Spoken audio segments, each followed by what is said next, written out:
Thank you. I'm Dr. Deborah Gentile. I'm a local pediatric allergy and asthma physician that's done some work here with the children in Clairton. I'm here to say that the air pollution problem in our region is unacceptable. Air pollution impacts on numerous health outcomes, including but not limited to asthma.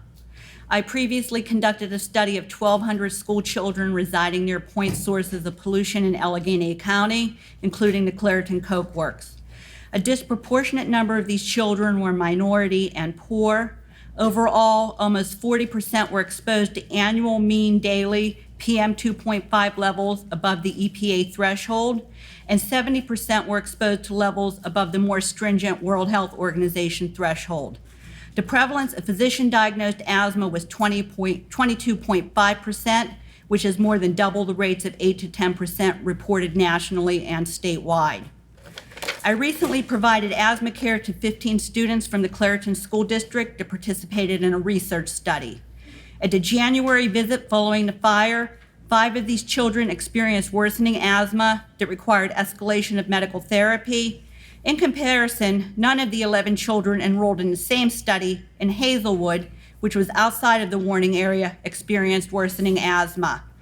My colleagues at UPMC conducted a separate study and similarly reported an increase in worsening asthma only among adults residing in the warning area and not outside the warning area.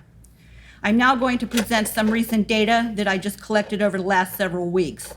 I recently queried a local health systems database for acute asthma visits among adult residents of the Clairton zip code 15025 for the time frame of Christmas Eve 2018 to the end of February 28, 2019, and I'll refer to this as after the fire.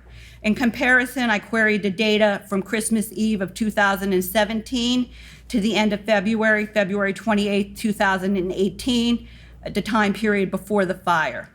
The total number of acute asthma visits to outpatient clinics per 1,000 residents was 5.3 before the fire and nearly doubled to 9.6 after the fire. Similarly, the total number of emergency department visits for acute asthma before 1,000 residents was 1.86 before the fire and also nearly doubled to 3.23 after the fire. These results clearly show an increased rate of acute asthma visits among residents following the fire and during the subsequent air pollution exceedances.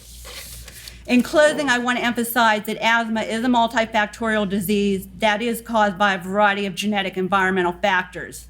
As such, cleaning the air will not entirely eliminate all asthma. However, it will certainly contribute to improved asthma outcomes as well as other health outcomes.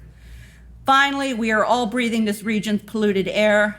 And unlike other factors such as nutrition, we have no personal control over this exposure. I urge our officials to listen to their constituents and act accordingly to protect the public health of our region.